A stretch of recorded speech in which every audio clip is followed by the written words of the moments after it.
Olá, bom dia. Essa é a escola dominical da UPA, da Igreja Presbiteriana da Tijuca. Meu nome é Augusto.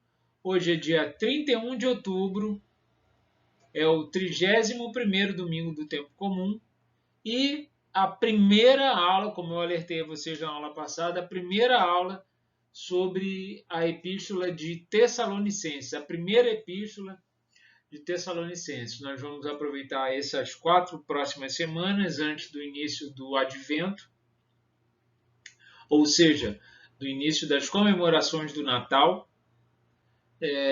para fazer esse pequeno estudo aqui sobre o livro de Tessalonicenses e depois nós voltamos a cumprir o lecionário litúrgico, né, dentro da lógica do calendário litúrgico. Tudo bem, pessoal? Vamos lá?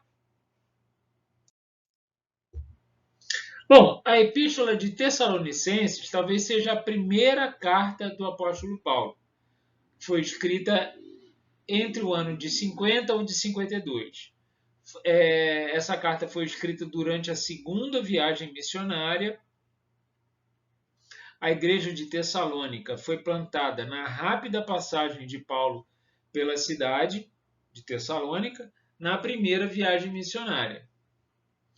Assinam a carta junto a Paulo os companheiros Timóteo, que já apareceu várias outras vezes, né? E agora Silvano. Tessalônica era uma cidade muito importante, ela é simplesmente a capital da Macedônia, habitada por uma maioria de gregos, mas também muitos judeus. Ao contrário das cartas anteriores, o estímulo para essa carta vem das boas notícias trazidas por Timóteo sobre o progresso e a firmeza da igreja de Tessalônica. A carta aos Filipenses vem como agradecimento a uma oferta, num momento muito importante, né?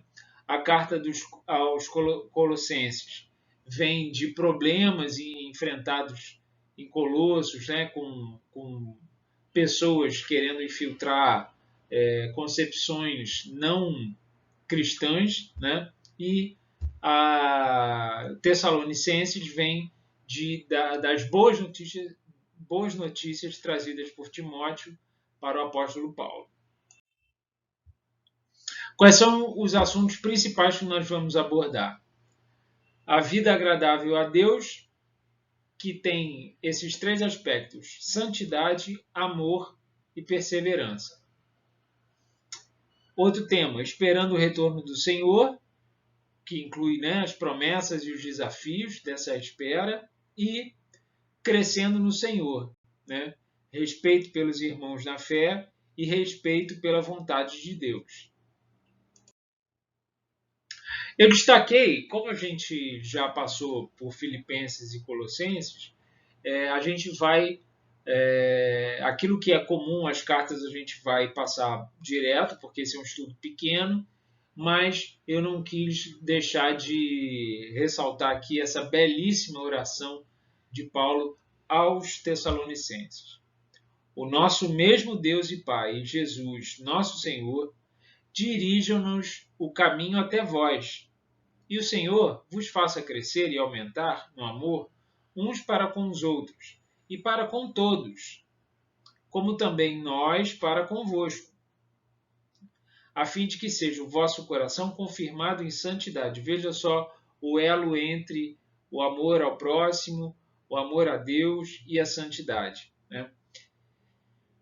O vosso coração confirmado em santidade, isento de culpa, na presença de nosso Deus e Pai.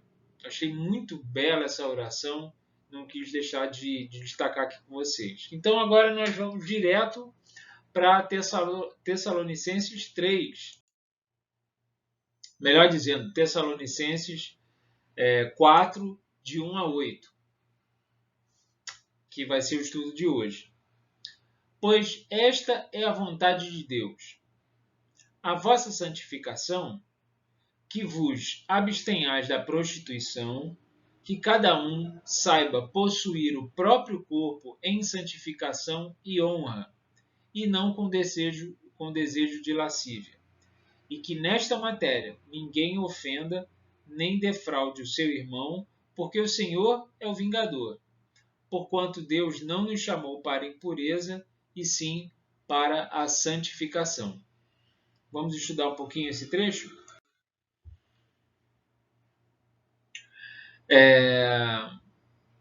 A exortação à santificação, né? E resumida nessa frase que eu considero muito profunda, que cada um saiba possuir o próprio corpo em santificação e honra. Existe um conteúdo filosófico muito profundo nessa frase, que é inclusive um debate filosófico, sociológico, psicológico imenso, mas a posição de Paulo está claríssima aqui, que é o primeiro ponto. Cada um decide e é responsável sobre o que fazer com o seu corpo. Paulo acabou de dizer, cada um possua o próprio corpo em santificação, ou seja, cada um mande, cada um use o seu próprio corpo, mande no seu próprio corpo para santificação e honra. Então, claramente, para Paulo, nós não somos, o corpo não manda na gente, né? Nós mandamos no corpo. Então, que cada um mande no seu próprio corpo e esse mandamento seja para santificação e honra. Então, primeiro ponto, cada um decide e é responsável sobre o que fazer com o seu corpo. Não somos escravos do corpo. Esse é um debate filosófico imenso. Isso aqui já vale uma aulinha de filosofia, um debate filosófico. Ponto 2. Sendo cristãos, não devemos usar o nosso corpo de forma arrogante.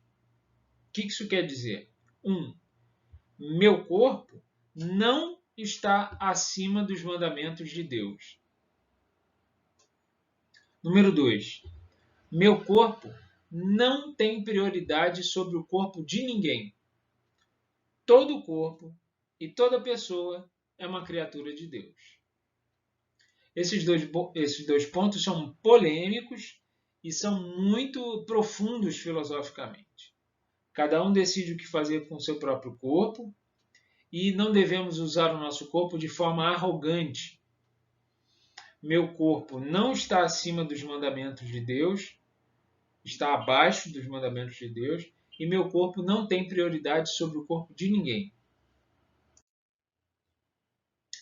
Lascívia, que é sinônimo de impureza, aqui quer dizer o seguinte, né? No que diz respeito ao uso do corpo, lascívia quer dizer realizar ou mesmo imaginar usos impuros para o próprio corpo e para o corpo alheio.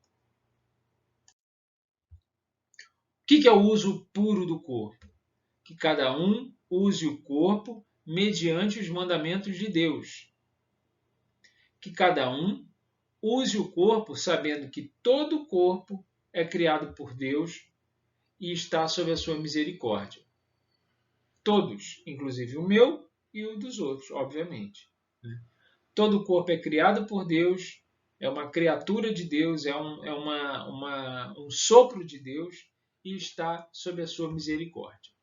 Isso é o caminho da santificação. Um alerta muito importante que está no trechinho que a gente destacou aqui. E que nesta matéria ninguém ofenda nem defraude a seu irmão, porque o Senhor é o vingador. Sobre, o que isso quer dizer? Sobre o uso correto, que é o uso santo do corpo, né, para a santificação, ninguém pode condenar, mesmo em pensamento, com ofensa, o seu irmão.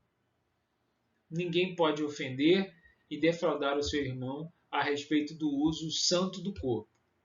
Por quê? Porque só Deus sabe o que vai ao coração do homem em todos os assuntos, inclusive esse, que é o uso do corpo. E só Ele, Deus, poderá julgar o que é santo e o que não é. Viu? Isso é muito importante. Esse é um assunto polêmico, é um trecho que dá panos para muita discussão, mas as palavras de Paulo são claras, né?